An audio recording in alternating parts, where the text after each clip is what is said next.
Buenos días, bienvenidas y bienvenidos al primer Congreso Construir Enclaves Sostenibles, un compromiso del sector de la arquitectura y la construcción con la sociedad.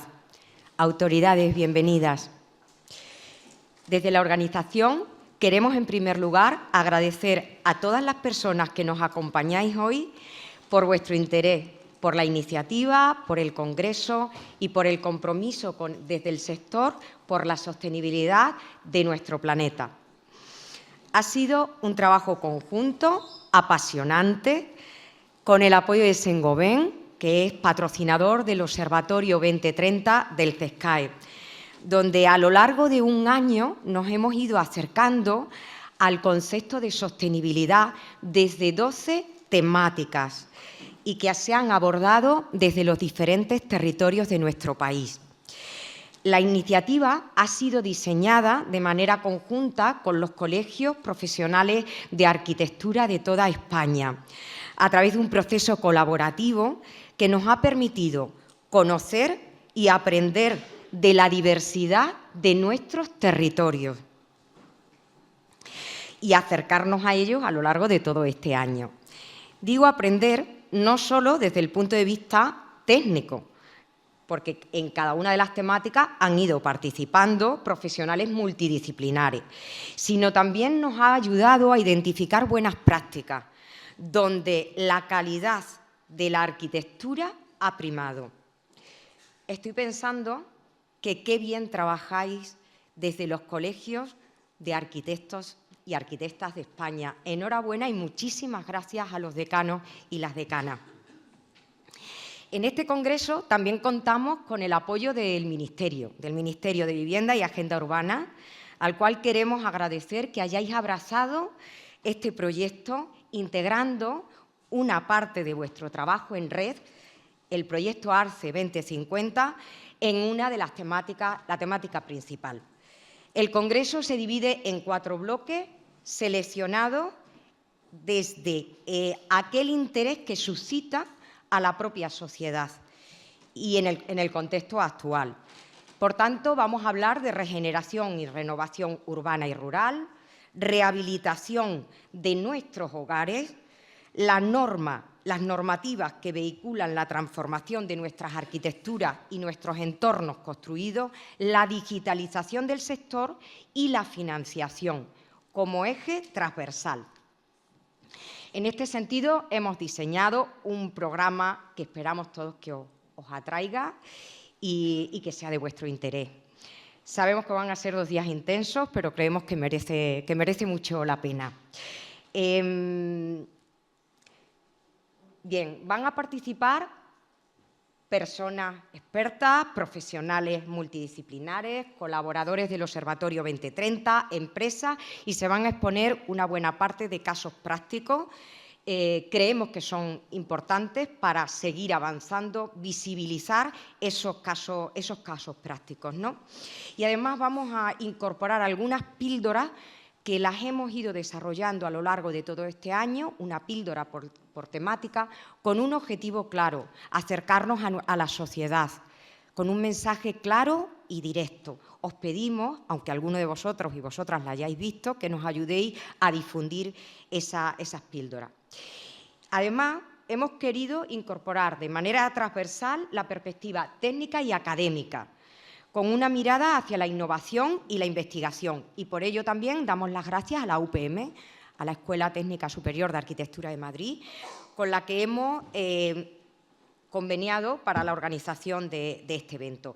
En la llamada de comunicaciones que hicimos en febrero conseguimos más de 50 contribuciones, seleccionados por un comité científico de expertos, 11 de las cuales se han seleccionado para que participen aquí en los diferentes bloques temáticos.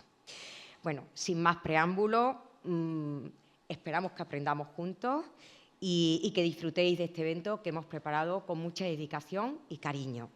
Y sin más, voy a dar la palabra a nuestros invitados institucionales. En primer lugar, sube Marta Valliosera, presidenta del Consejo Superior de los Colegios de Arquitectos de España. Cuando quieras, Marta.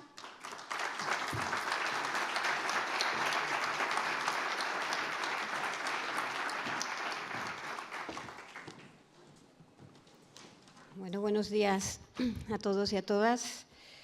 Secretario General de Agenda Urbana, Vivienda y Arquitectura, querido Iñaki, muchísimas gracias por acompañarnos. CEO de Saint-Gobain para los países mediterráneos, Jean-Luc. Vicepresidenta de la UIA, Teresa, querida Teresa, muchísimas gracias. Directora General, Maite, Directora General de Saint-Gobain, Esther, querida Esther, directora del Observatorio 2030. Y bueno, y también agradecerle a Manuel Bouzas que nos acompañe porque hará esa conferencia inaugural. Y a todos y todas, bueno, los decanos de colegios que han participado de manera muy activa en este proyecto y todos los compañeros y compañeras que nos acompañáis hoy aquí. Es un honor poder presentar, poderos dar la bienvenida a este Congreso Nacional, el primero, que, como decía María Ángel, hemos preparado con empeño, con mucha ilusión y con la responsabilidad también de aunar y trabajar conjuntamente, precisamente velando por hacer las cosas bien y bajo criterios de sostenibilidad. Ha sido además la culminación de un año intenso y profundamente enriquecedor. Y me gustaría comenzar expresando mi más sincero agradecimiento a Saint-Gobain por la confianza depositada en el Observatorio 2030 y por llevar adelante esta ambiciosa iniciativa. Jean-Luc, Esther, muchísimas gracias y a todo vuestro equipo por vuestro compromiso.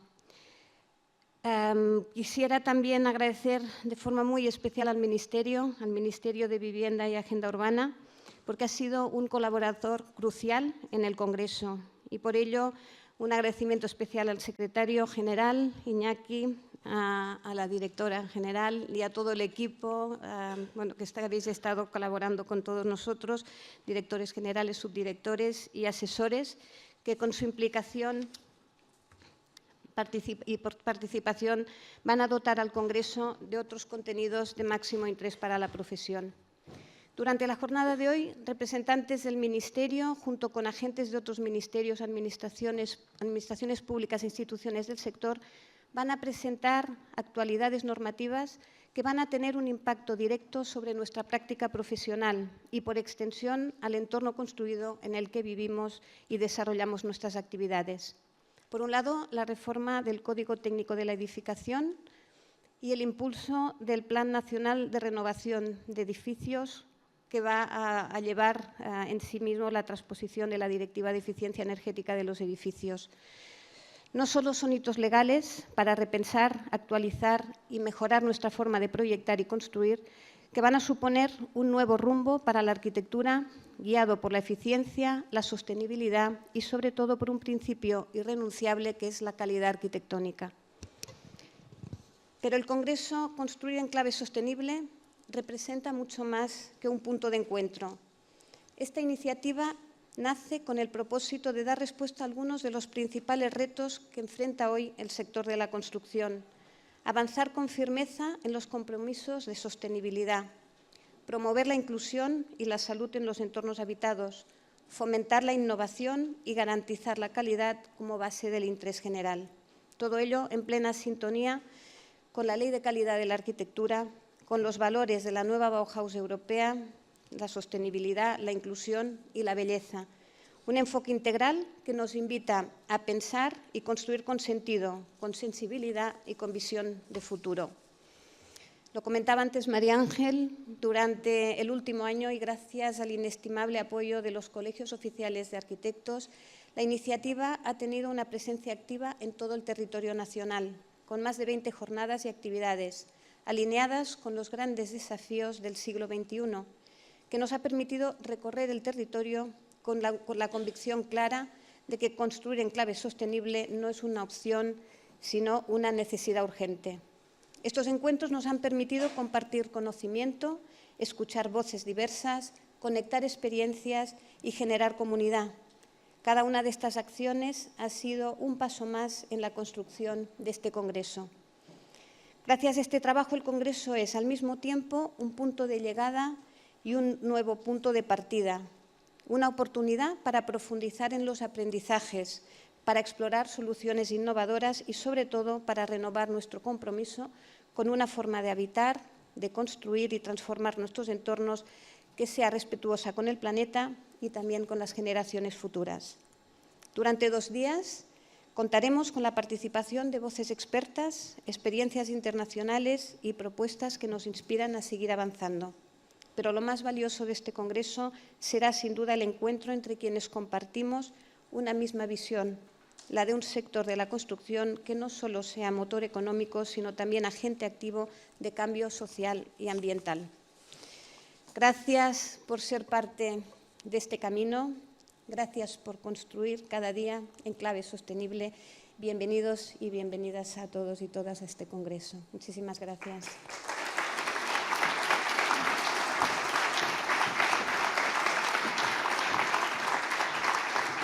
Muchas gracias, Marta, por tu apoyo constante y por la defensa firme de la profesión y del sector.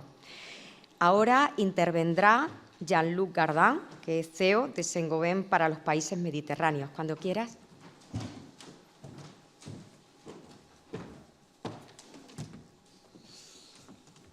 Bueno, muy buenos días, señoras y señores, autoridades del Ministerio, representantes del Consejo Superior de los Colegios de Arquitectos de España, y a todos vosotros y vosotras, colegas del sector, profesionales. Para mí es también un honor estar aquí y tener 2 minutos de palabras compartir con vosotros. Yo quisiera empezar a agradecer otra vez particularmente al Ministerio por haber elegido este foro para hacer el de la convocatoria de ARCE 2050 y al Consejo Superior por organizarlo junto al Observatorio 2030 porque es un momento decisivo para todos nosotros. Lo que os voy a decir, yo creo que lo sabéis. La emergencia climática es una realidad e impacta particularmente nuestro sector. 40% de las emisiones de CO2 viene del sector de la construcción. Seguimos utilizando muchísimos recursos naturales que podríamos reducir, limitar o reciclar totalmente. Lo cual significa que tenemos una responsabilidad histórica, pesante. Pero yo quiero ver en eso una oportunidad única de hacer realmente el cambio necesario en una de las industrias o una de las actividades más tradicionales que tenemos en nuestro mundo. Y toca a nosotros. Así que un momento como este, un congreso como este, yo lo veo como una oportunidad única de ponernos, como lo decías muy bien, Marta, con nuestros conocimientos, nuestras capacidades, a reflexionar en cómo hacerlo. Hay que tomar decisiones fuertes. Necesitamos normativas ambiciosas, sí, pero necesitamos sobre todo, yo creo, inspiración, necesitamos colaboración, necesitamos que estar dispuestos en nuestras varias funciones a hacer los esfuerzos necesarios de cambio y necesitamos compartir una visión global. Al final, desde nuestro punto de vista, la sostenibilidad no es simplemente una cuestión técnica, es una cuestión de propósito.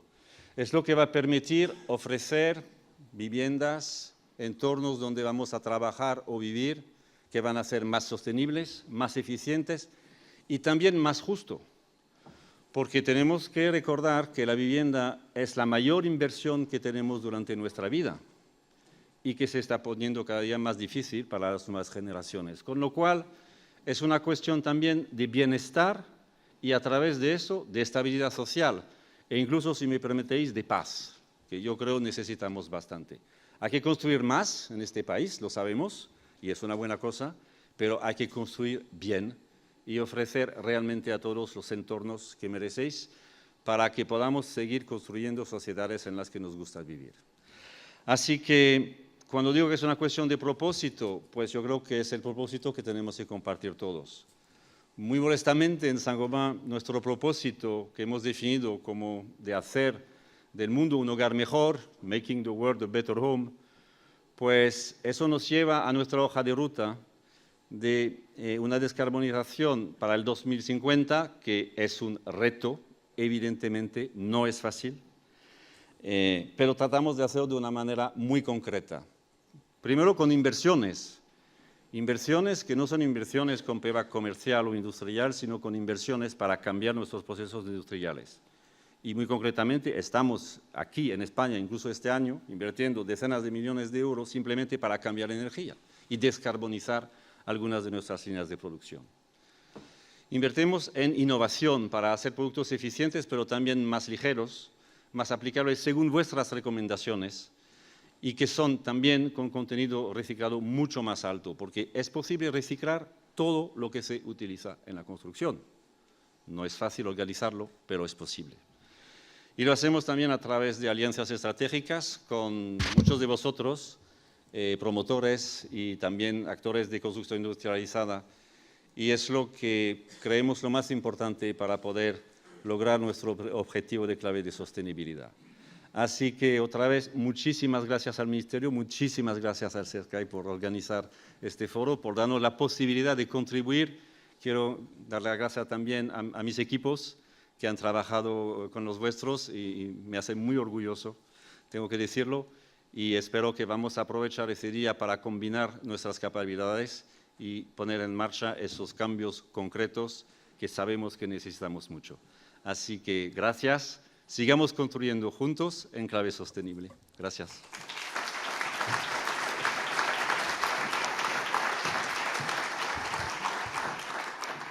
Muchas gracias, Jean-Luc, y a Esther Soriano también, por este viaje de valores compartidos. Ahora llamo a Teresa Taboas, que es vicepresidenta de la Unión Internacional de Arquitectos y Arquitectas.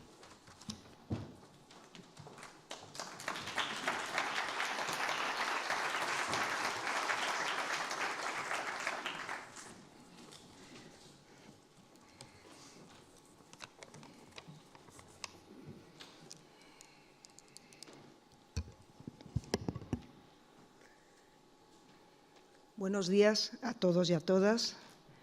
Es un verdadero honor estar aquí hoy y dirigirme a todos vosotros en este importante congreso, en este primer congreso titulado Construir en clave sostenible, entendiendo la sostenibilidad como sostener, mantener para que no se caiga la sociedad, que no se caiga un mundo. Eso es sostener, y de ahí la sostenibilidad económica, social y cultural. Quiero saludar especialmente a Iñaki Carnicero, secretario general de Agenda Urbana, Vivienda y Arquitectura del Ministerio de Vivienda y Agenda Urbana. Hola, Iñaki. A la presidenta, mi presidenta, la presidenta del Consejo Superior de los Colegios de Arquitectos de España, Marta, y al CEO, al CEO, que usamos hoy los anglicismos, de Saint-Gobain para los países mediterráneos, y a ti, Esther, también, que sé que habéis hecho con el equipo, con María Ángel y todo el equipo ahí un dream team tremendo.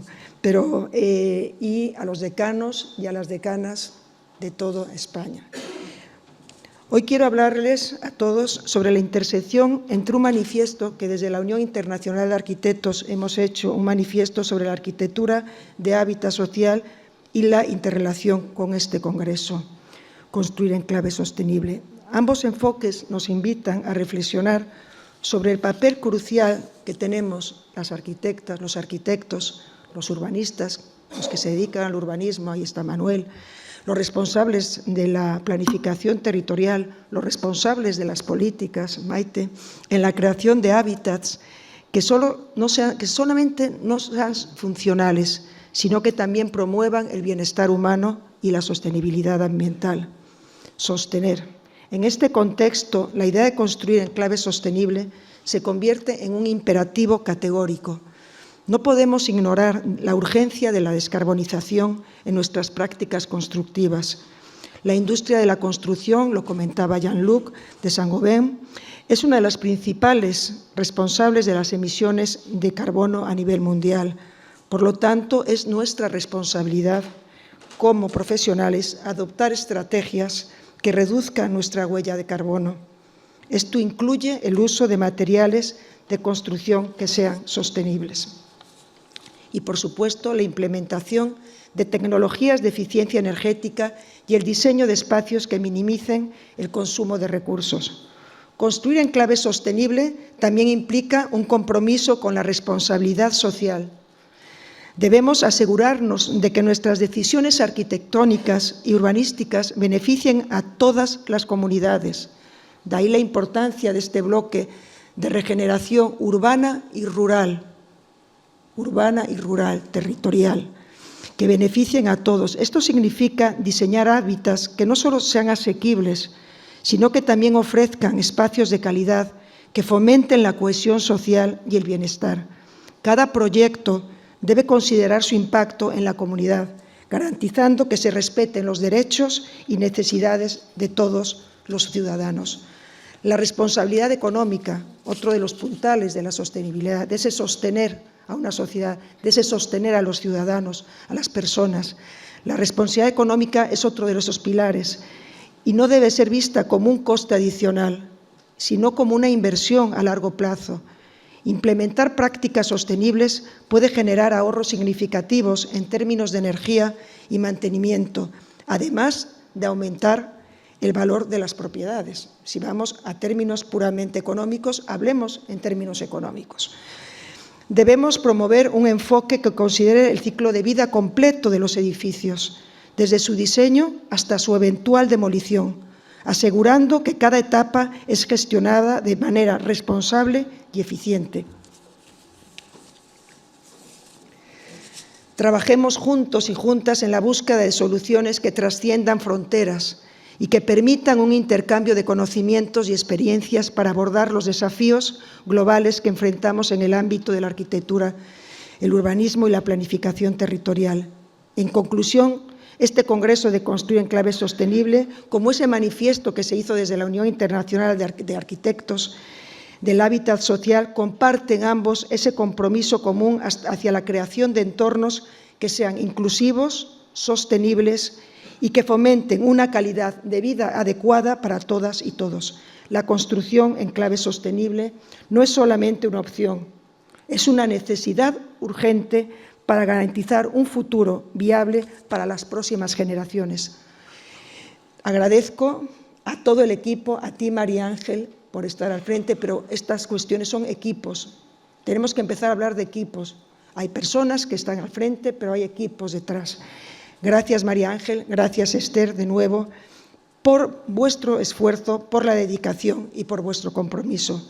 Juntos y juntas, sin lugar a dudas, podemos inspirar acciones concretas que transformen de la manera en que concebimos, en que construimos y en cómo caminamos en este planeta. Muchísimas gracias.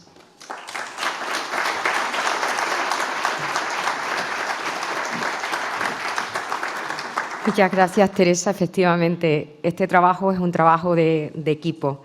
Y muchas gracias por el impulso a la arquitectura y al equilibrio territorial desde la UIA. Como cierre, voy a llamar a Iñaki Carnicero, secretario general de Agenda Urbana, Vivienda y Arquitectura del Ministerio de Vivienda y Agenda Urbana. Muchas gracias de antemano, Iñaki, por posicionar la arquitectura de calidad y su entorno en el centro de las políticas. Es muy importante, muy importante. Muy importante la labor que habéis desarrollado. Muchas gracias, Maite, porque hace unos años no estaba en el centro y ahora sí. Cuando quieras, Iñaki.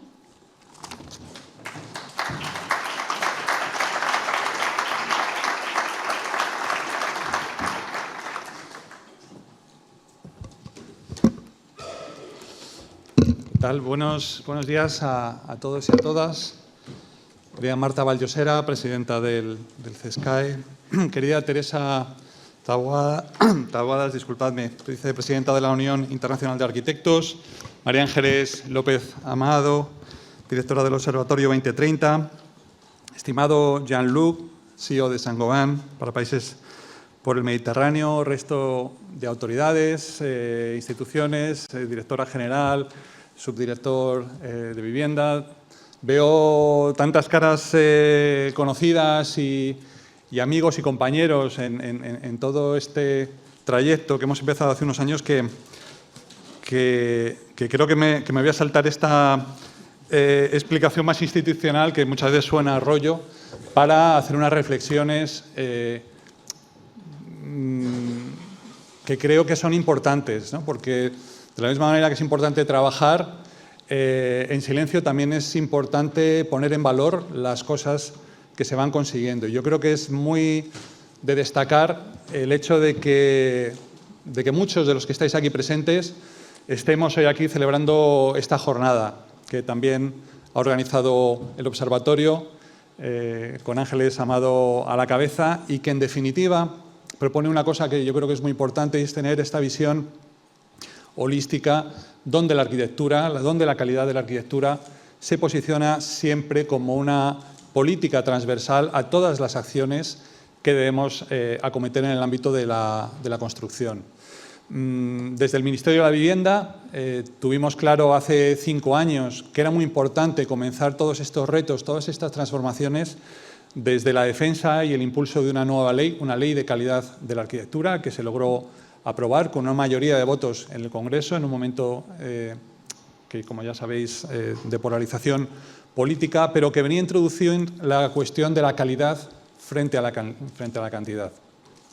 Desde distintos sectores, desde distintas administraciones, se tiene claro que el objetivo que hay que seguir es la sostenibilidad, el de la descarbonización en este caso, pero casi siempre las aproximaciones son cuantitativas y yo me encontré en el Ministerio como cada vez que teníamos que abordar retos tasados de descarbonización se hablaba de introducir reformas, rehabilitaciones en edificios que básicamente nos permitieran justificar esa reducción de las emisiones de carbono, pero sin embargo olvidando la calidad de la arquitectura como la herramienta, como ese poder que tenemos en la construcción de transformar la calidad de vida de las personas. Y yo creo que es muy bonito ver cómo han ido transcurriendo las cosas, cómo se aprobó una ley de calidad de la arquitectura, cómo después se aprobó una ley de vivienda y cómo a la vez fueron llegando fondos europeos para poder inyectar en el sector de la construcción programas que sirvieran fundamentalmente para rehabilitar y para construir vivienda.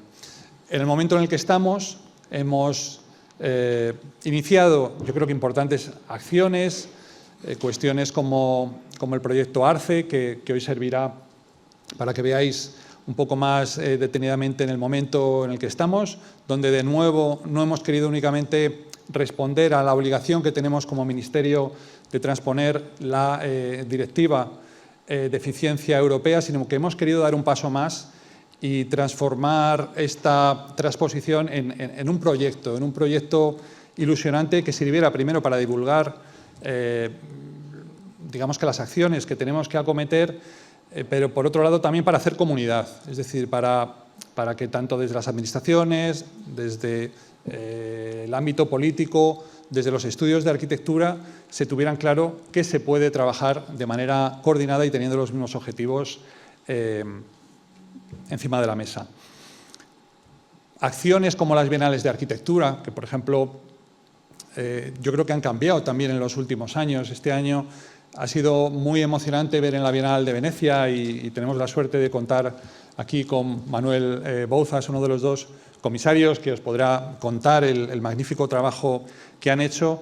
Es un pabellón donde todo el foco se pone en la temática que hoy vamos a abordar, pero se muestran ejemplos, se muestran proyectos piloto, acciones muy específicas de estudios de arquitectura que demuestran que hay una convicción en que este es el único camino a seguir y que demuestra que desde la arquitectura, desde la calidad de la arquitectura, en España tenemos las herramientas y tenemos los recursos para responder de una manera innovadora, incluyendo la tecnología, pero también recuperando tradiciones, también recuperando esa inteligencia colectiva que nos dan los artesanos, las pequeñas y medianas empresas que a lo largo de todos estos años han participado y han construido nuestro país. Yo por eso quería un poco saltarme este guión y daros las gracias a todos, animaros a que sigamos remando todos en la misma dirección, sin abordar la cuestión de la calidad como esa política transversal que debe abordar todos estos retos y desearos un muy productivo congreso y que sigamos viéndonos muchas más veces. Muchísimas gracias.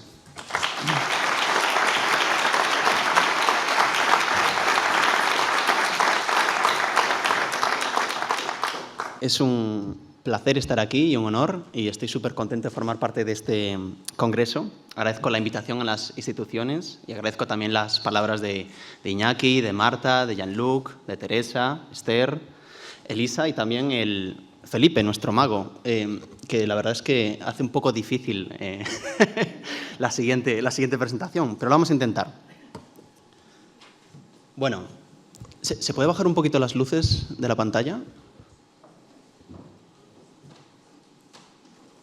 Ahí, muchas gracias. Bueno, he titulado esta presentación Architectures for Territorial Equilibrium, en inglés, porque es el subtítulo con el que presentamos el pabellón de España en la Bienal de Venecia. Arquitecturas para el equilibrio territorial. Y en el fondo, lo que voy a ofrecer con mi intervención es un poquito agitar, ¿no?, el contenido de lo que va a ser este congreso estos 2 días, y generar una narrativa que se marca dentro de este marco que es la sostenibilidad, dentro de este otro marco que es la descarbonización, y lo que trata de aportar es pues, una nueva manera de mirar que trata de ser todavía un poquito más precisa en la manera en la que España está trabajando estas cuestiones. La presentación la he dividido en 2 partes. En la primera seremos un poquito más reflexivos, ¿no?, de cómo estas cuestiones están siendo abordadas a través de los estudios de arquitectura españoles. Y en la segunda parte, pues, hablaré a través de una experiencia quizás más personal, más experimental, que tiene que ver con algunos proyectos que he realizado. Así que comencemos. Y comencemos con una fecha en concreta, que es el 23 de marzo de 2021. No sé si recuerdan en dónde estaban el 23 de marzo de 2021, pero sucedió algo bastante importante, ¿no? Un barco llamado Ever Given, que iba desde Asia hasta Rotterdam cargando 20.000 contenedores, se queda encallado en el canal de Suez. Todos os acordaréis perfectamente de este momento. Se quedó encallado 6 días, hasta el 27 de marzo, y por cada día que pasaba, la economía se quedaba bloqueando 10.000 millones de dólares. Por este canal pasa el 10% de las mercancías del planeta, ¿no?, y de alguna manera visibilizaba hasta qué punto toda nuestra economía está conectada de una manera planetaria con lugares muy remotos a aquellos que habitamos, y demostraba hasta qué punto somos vulnerables de un mercado, ¿no?, de un mercado planetario. Y demostraba los débiles que somos, ¿no?, ante una cuestión así. ¿Y qué podría pasar, por ejemplo, en el futuro? Imagínense que un presidente de algún país de repente pues, se le da por poner unos aranceles, ¿no?, y hasta qué punto esto podría volver a pasar. Y en realidad esta es la situación en la que vivimos, ¿no? Yo estudié en la Universidad de Harvard y había un profesor que me interesaba mucho, que era Neil Brenner. Y Neil Brenner definió esto como urbanización planetaria, ¿no?, que es que en el fondo ustedes no saben dónde comienza y dónde terminan sus ciudades. Todo está conectado formando una especie de red de flujos por donde viajan las materias, los recursos, las energías, las personas, que define una red tan compleja que uno no sabe poner límites, ¿no? Y esta es la realidad en la que vivimos. Los procesos de producción, especialmente cuando construimos arquitectura, tiene que ver con esta red. Y otro de los dibujos que hacía Neil Brenner y que tanto me fascinaba era este, que habla hasta qué punto nosotros, en los procesos de producción, impactamos el globo, ¿no? No solo generamos redes, generamos conexiones, sino también generamos pequeños impactos. Y todos estos puntitos que ustedes ven alrededor del globo terráqueo es basura espacial generada a través de lanzar los satélites con los cuales hoy en día ustedes y yo hace que tengamos Internet. Esto en el fondo habla de un impacto no deseado de un proceso de producción, que es el de la conectividad, que se podría definir como una externalidad, ¿no?, hasta el punto de que hasta lo hemos externalizado fuera del planeta Tierra. Y esta es nuestra huella como seres humanos. Y esto nos lleva a un concepto que a mí me interesa mucho, que es el de externalidad, y que ha sido acuñado por un profesor que fundó el Departamento de Economía en Oxford en 1920, que es Arthur Pigou. Y Arthur Pigou define la externalidad como todos los costes indirectos que afectan a personas y territorios que no mantienen relación con la elaboración de un producto. Y esto pasa en cualquier proceso productivo, pero especialmente en la arquitectura. Y él, en su época, hace 100 años, lo definía como un ejemplo, ¿no? Decía, cuando uno está transportando una mercancía de un lugar a otro, usa unas vías del tren.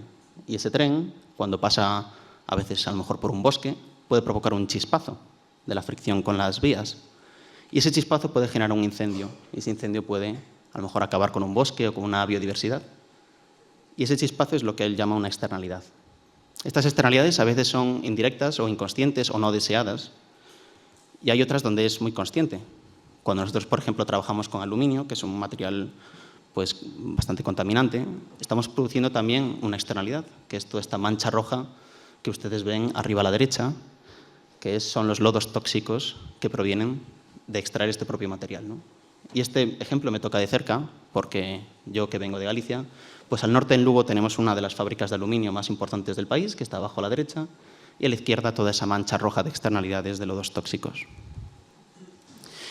Si esto pasa con un producto como el aluminio, imagínense la cantidad de distintos materiales y de distintas capas con las que se construye arquitectura. Y me gusta mucho este dibujo de la arquitecta suiza Charlotte Malters, donde dice que en realidad hacer una casa es extremadamente complejo, ¿no? Tenemos materiales de todo tipo que prestan servicios de manera muy específica y que esa acumulación de capas que nos protegen, ¿no?, del vapor, de la temperatura, de las humedades, etcétera, forman un ecosistema tan complejo que es absolutamente imposible trazar, calcular, medir, ver hasta qué punto estamos generando las emisiones ahí. No sabemos muy bien de dónde vienen ni quién hace estos productos. ¿En qué momento hemos llegado a una manera de construir tan compleja?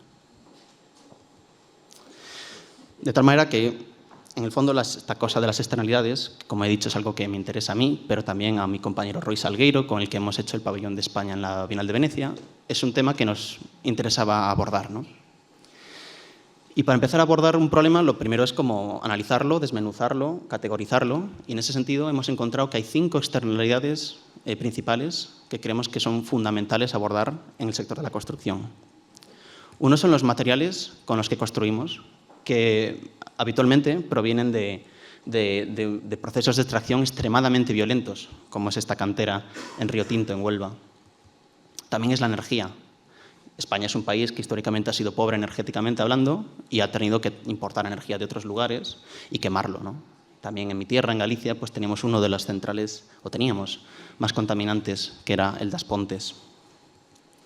También generamos externalidades cuando desplazamos esos oficios, ¿no? Cuando veíamos el barco, ¿no? En realidad estamos trayendo o importando inteligencias y recursos que vienen de otro lugar. También los residuos, ¿no? Como casi consecuencia última de nuestro proceso de construcción, es toda esa basura que no sabemos muy bien qué hacer después con ella. Es otra externalidad, un efecto no deseado. Y por último, las emisiones, ¿no? Que es la consecuencia última que nos ha llevado a un panorama climático que es por el cual ustedes y yo estamos hoy aquí. Y en el fondo, esta gráfica, donde hay una línea roja, bueno, creo que se ve un poquito como en blanco y negro, ¿no? La pantalla.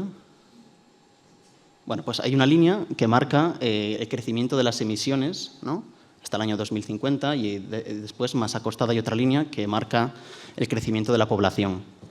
Y donde ambas líneas se conectan, ¿no?, de 2020 a 2050, hay un triángulo. Ese triángulo habla de una oportunidad, ¿no?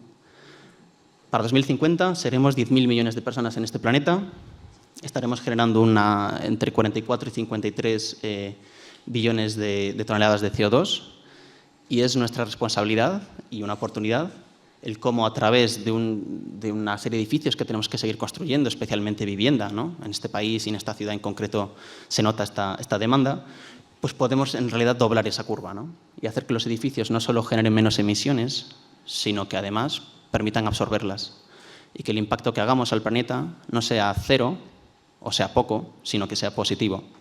Y por eso construir con materiales orgánicos como la madera nos permite absorber más CO2 del que liberamos. Vuelvo a esta diapositiva, ¿no?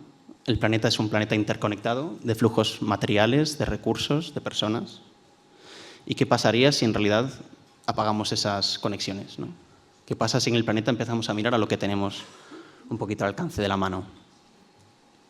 ¿Qué pasaría si empezáramos a entender nuestro plano de situación cuando hacemos un edificio como un ejercicio para ver qué tenemos alrededor, ¿no? Qué materiales, qué recursos, qué inteligencias, qué personas, qué paisajes, qué ecosistemas tenemos alrededor y cómo podemos movilizarlos de la manera más local y ética posible para tratar de desescalar una industria de la construcción que es absolutamente global.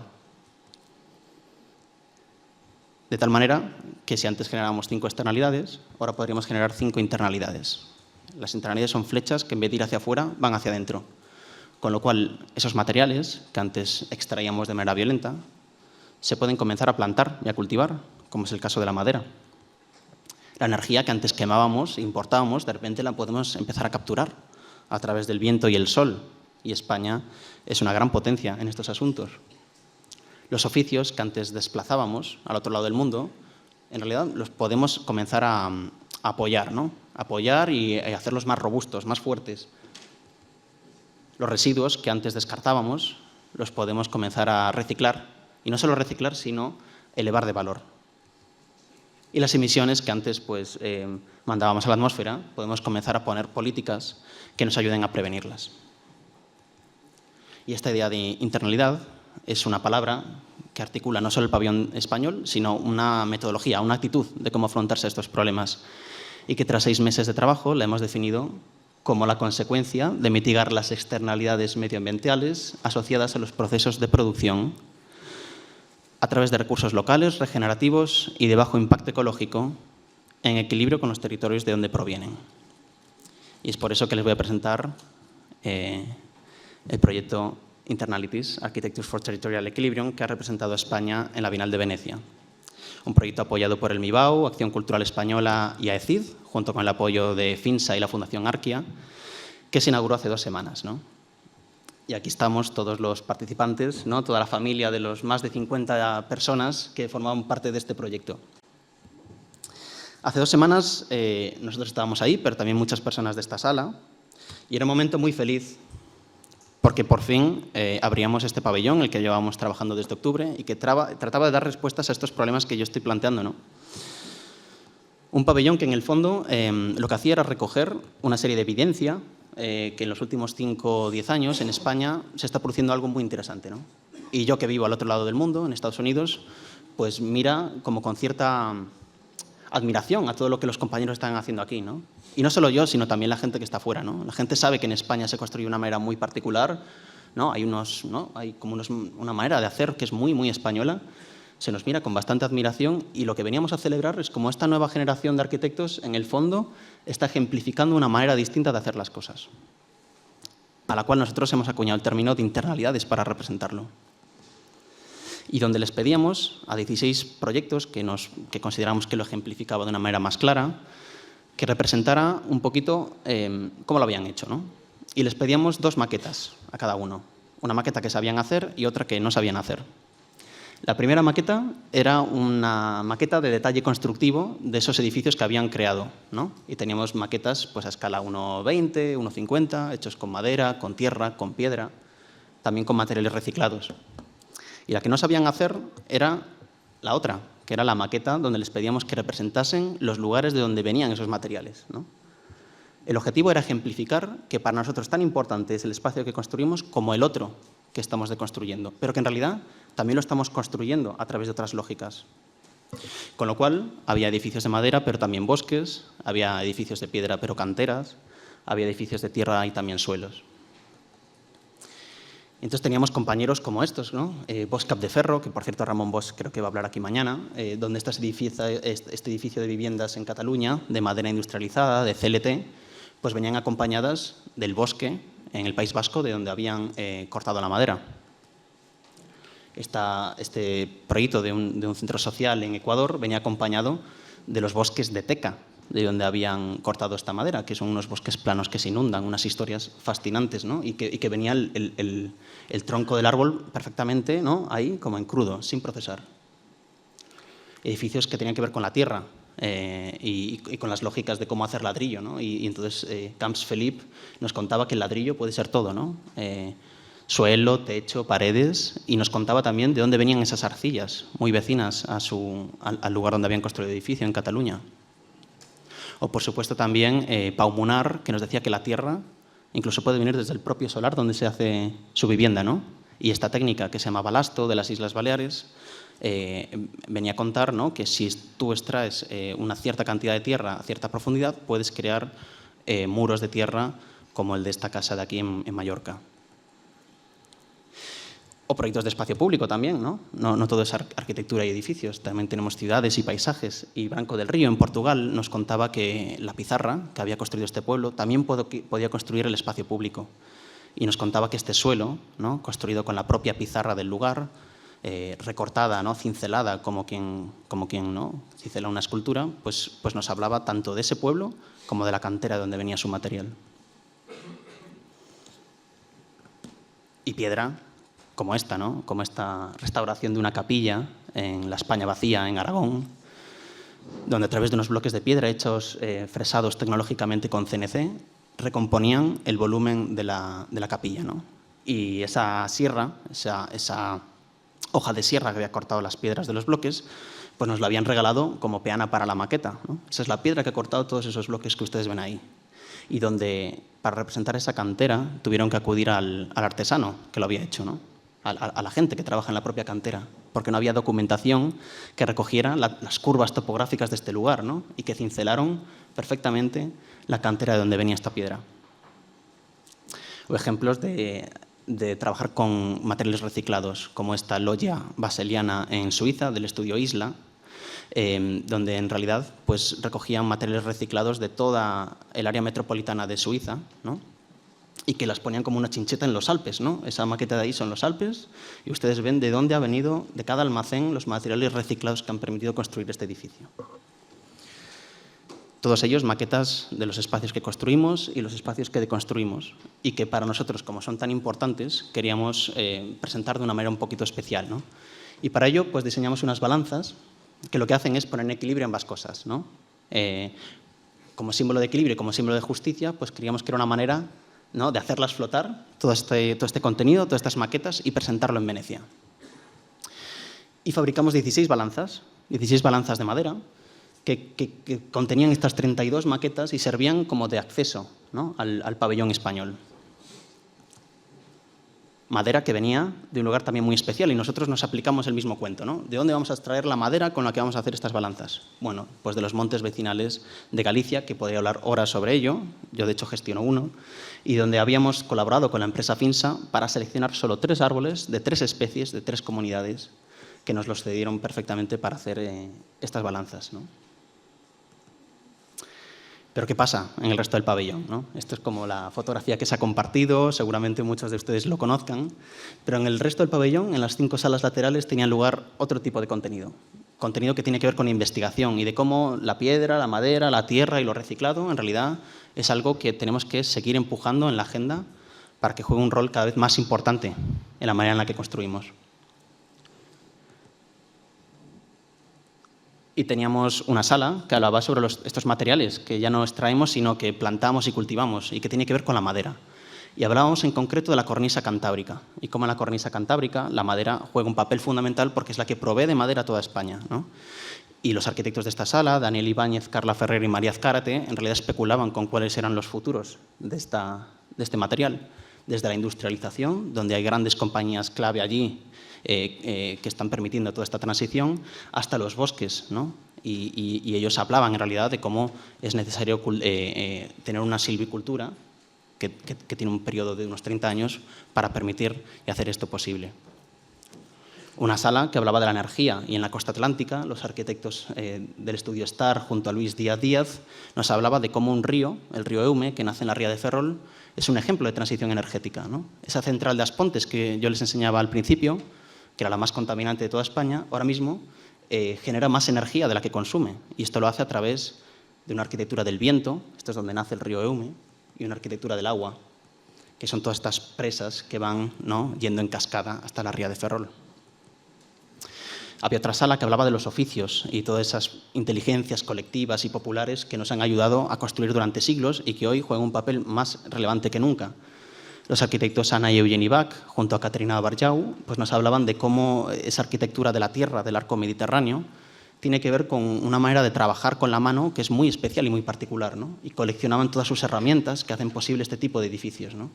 Manos que acumulan saberes, pero también heridas, manos que se ensucian o manos, ¿no?, que generan nuevos valores estéticos, como estas cerámicas que forman parte de la Sagrada Familia y que teníamos las muestras allí en Venecia.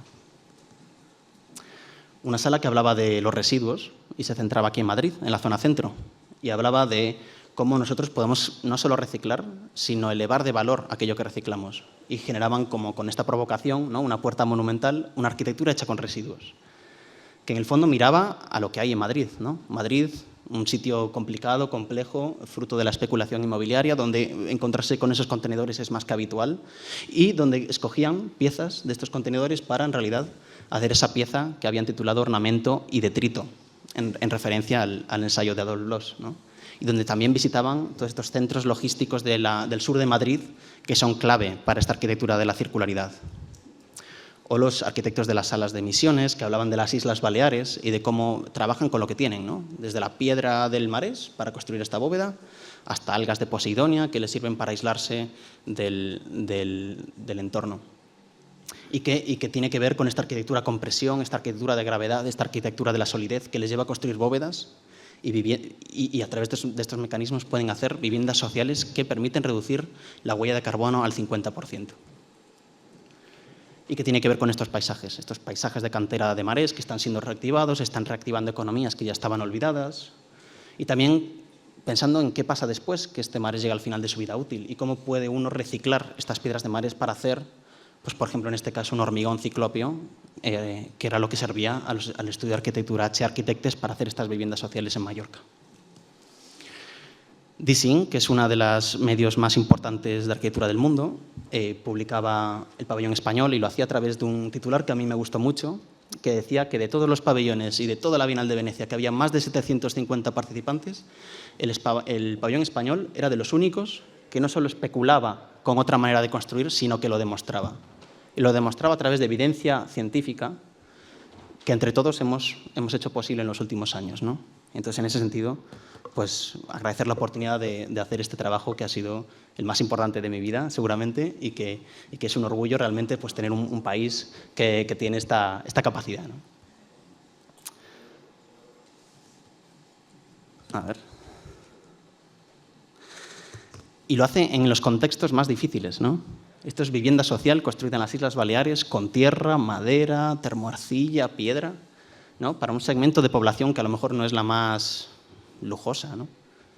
Y sin embargo, donde se puede vivir bien, se puede vivir en viviendas de calidad, se puede reducir las emisiones al 50% y se puede trabajar con lo que está disponible localmente. Si hasta en estos contextos hemos podido hacerlo, ¿por qué no en lo demás, ¿no? Bueno, y hasta aquí un poquito la presentación más teórica. Ahora les voy a contar brevemente como 3 proyectitos más experimentales que abordan un poquito estas preguntas, ¿no? Y que los he hecho pues, en los últimos años. Uno de ellos es el pabellón mediterráneo, que se ha realizado también gracias al apoyo del MIBAU y de la Fundación Arquia, y donde, bueno, una de las problemáticas que salían en este concurso, que es para el Festival TAC, era cómo hacer algo en este espacio público, ¿no? Esto no solo va de materiales, sino también de las personas que forman parte de estos lugares. Y donde se nos pedía, a aquellos que nos presentamos al concurso, pues hacer una intervención que pudiera reactivar esta plaza en el centro de Valencia, que estaba un poquito como abandonado, ¿no? Y en ese sentido, pues lo que hacíamos era mirar a un evento, a un elemento arquitectónico especial del Mediterráneo, que cada vez está cayendo en desuso, que es la persiana, ¿no? La persiana mediterránea como un mecanismo de protegerte del sol, de enfriar la casa y de reducir así tu dependencia energética a través de mecanismos, digamos, más que consumen más energía. Y esta persiana, pues lo que hacíamos era buscar dónde las hacían, ¿no? Y descubrimos que, muy cerquita de Valencia, en un pueblo que se llama Sacs, en Alicante, pues se produce el 90% de las persianas de España, ¿no? En un lugar como este. Pues qué mejor que trabajar con un material de proximidad para hacer algo especial en esa plaza, ¿no? Y donde en realidad surgía este croquis, que era una especie de idea de cómo una persiana en catenaria, que es una geometría que me obsesiona por muchos motivos, pues podía proyectar una sombra que haría que esta plaza abandonada se convirtiese en un lugar público, un lugar para todo el mundo. y donde hacíamos este ejercicio, ¿no? de cómo la persiana que cubre la ventana constituye la identidad de ciudades como Valencia a través de la fachada, pero que desescalada, fuera de escala, pues puede generar un impacto positivo en estos barrios y en estas plazas. Entonces proponíamos esta gran persiana monumental de 300 metros cuadrados para cubrir esa plaza, ¿no? Una persiana que descolgaba de 2 pórticos de madera que habían sido traídos desde 300 kilómetros a la redonda. Esta madera era de pino Soria, con piedras también de la región, de canteras de Valencia, que hacían que se equilibrase un poquito las fuerzas y la gravedad. Y esta es la paleta de materiales que ustedes pueden ver en ese mapa, que también lo abordamos de manera muy científica, demostrando que todo era posible hacerlo con 300 kilómetros a la redonda.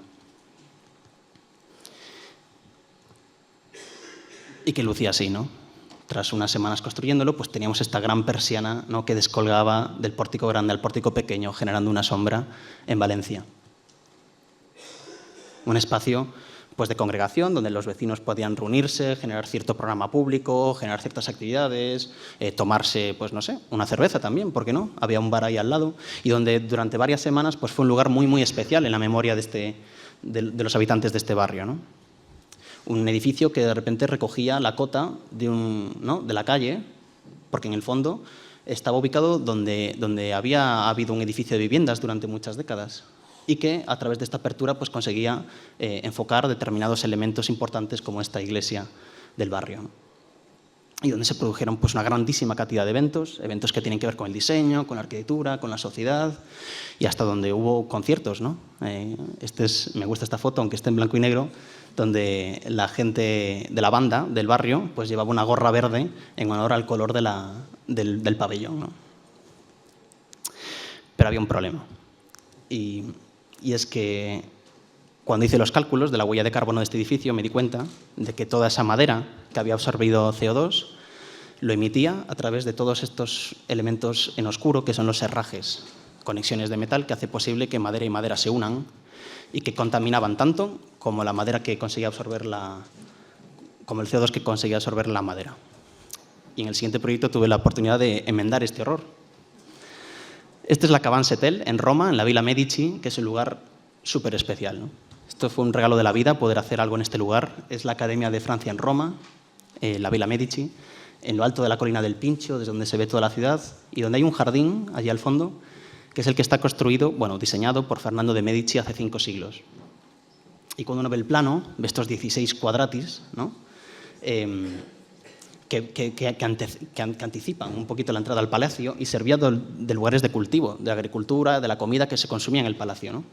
Y este plano tan bonito es el plano de Nolli, el famoso, la persona que documentó la ciudad de Roma en un dibujo por primera vez, pues contrastaba con la realidad, ¿no? Cuando uno está en esta villa, en la Villa Medici, pues se ve que hay estos arbustos de 2,5 metros que no te permitían tener una visión global del palacio, ¿no? Y de todos estos huertos, de todos estos 16 paisajes separados, distintos, que hacían que el ecosistema de la villa funcionase.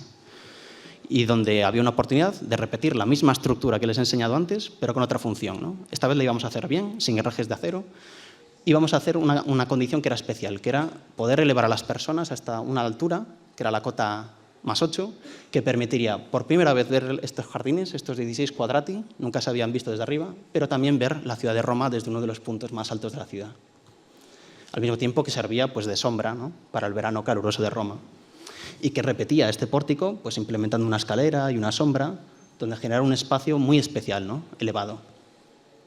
El proyecto se construyó madera con madera, aquí los herrajes fueron mínimos, y se construyó tan solo en 5 días. Y este es como se veía, ¿no?, el observatorio mirando o en relación con otros monumentos de la ciudad de Roma. Un espacio que tenía esta cubierta que parecía que flotaba, ¿no?, con esta bandeja que no dejaba de ser una habitación en el aire, que sobresalía sobre los arbustos y que permitía mirar al jardín por primera vez desde arriba. Las uniones, madera con madera, tornillo con tornillo, aquí ya no hay herrajes. Y que una vez más servía como de escenario para la vida pública, ¿no? Servía un poquito como de escenario de backstage donde celebrar eventos, performance, conciertos, etc., ¿no? La arquitectura como un evento de celebración, como un evento de generar comunidad. Presento un último proyecto y ya termino, que es uno que se va a inaugurar la semana que viene y que se llama Atlas. En este caso es en Braga, en Portugal. otra vez construido con madera, y que tiene lugar en otro festival. Este es un festival que se llama Forma da Vicinanza, en Braga, y que trata de reactivar 9 barrios periféricos de la ciudad de Braga, ¿no? A mí me ha tocado uno de ellos, que es el de As Fontaíñas, que es este de aquí, que es un barrio difícil. Tiene mucha densidad, población migrante, falta de recursos, faltan equipamientos, y donde se nos pide hacer una intervención que dignifique este lugar, ¿no? Y donde me encuentro una ruina, que es la que da nombre al barrio, porque tiene una fuente, de ahí Fontaíñas, donde hay un atlas, que es esta escultura que está ahí, que es una persona sujetando el peso del mundo, ¿no?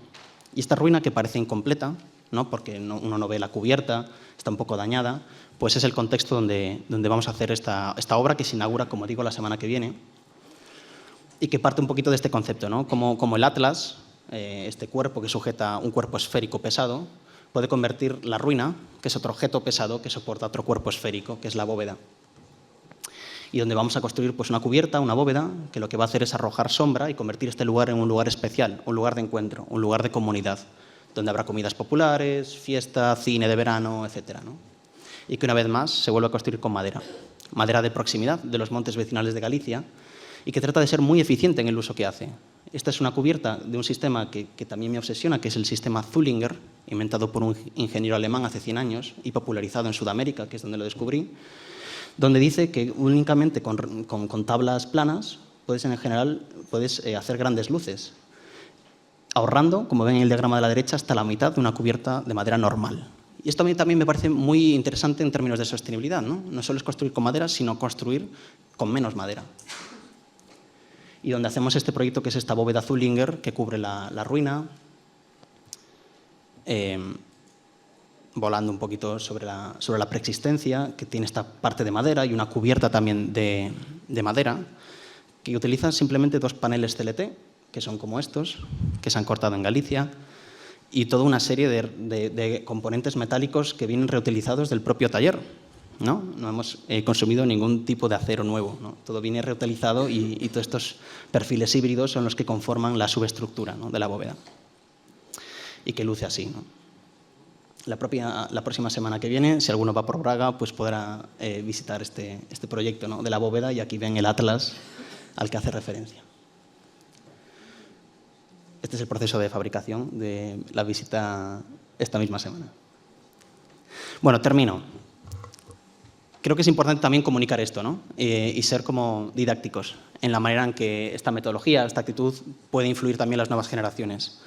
Y yo, pues bueno, desde hace un año soy profesor en la Universidad de Cornell, donde esta universidad de aquí, en Ítaca, en el estado de Nueva York, donde parte de esta agenda también la comparto con los alumnos, ¿no?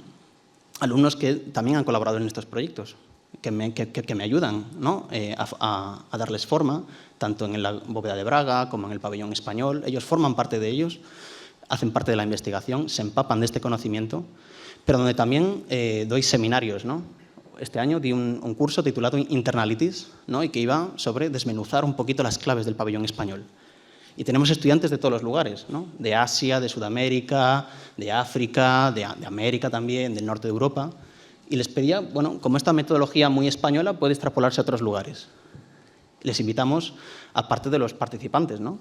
Vinieron pues Bear, Teda, Peristoral, Lucas Muñoz y tantos otros a contar sus proyectos, sus aportaciones.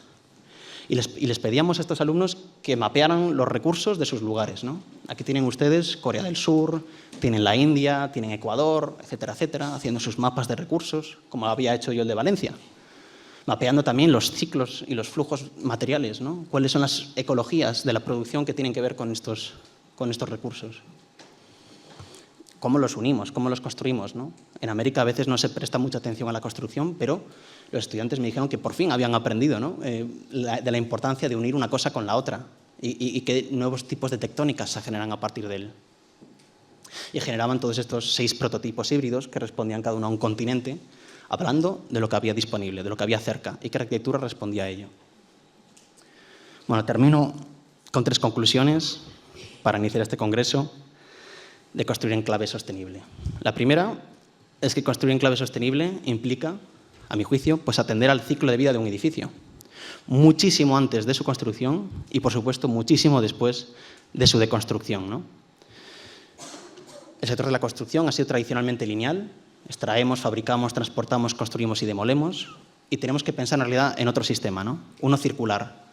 Hemos estado educados en esta parte del proceso, ¿no? en diseñar una pieza, pero en realidad, ¿qué ocurre antes? ¿De dónde vienen esos materiales? ¿Dónde se ensamblan? ¿De qué bosques vienen? ¿Cuáles son los regímenes en los que opera su silvicultura?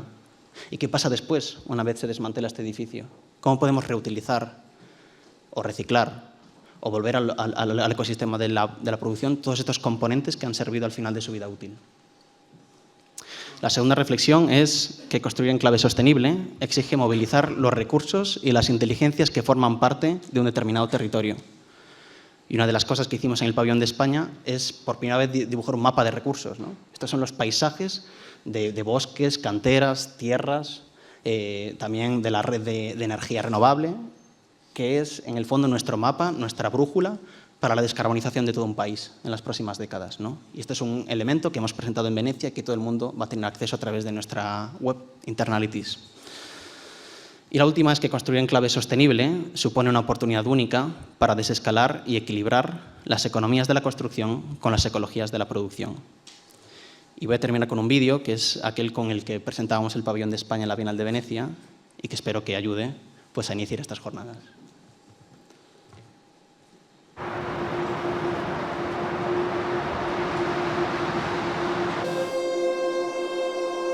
Nature produced no waste. No externalities. Every material flow is internalized in a continuous cycle. What if architecture followed the same logic? If the materials we build with were harvested, not extracted? If the energy we consume was captured, not burned? If the labor we depend on was supported, not displaced? If the residues we generate were upcycled, not discarded? And the emissions we produce were prevented, not just released? Every time we construct a space, we deconstruct another.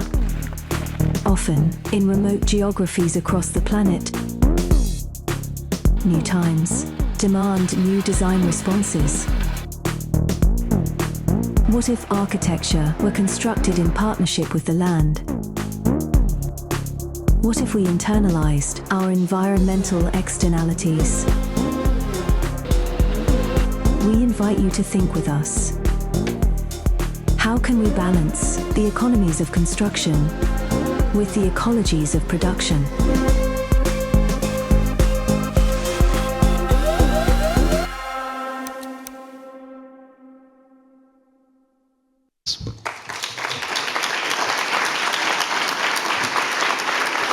Gracias.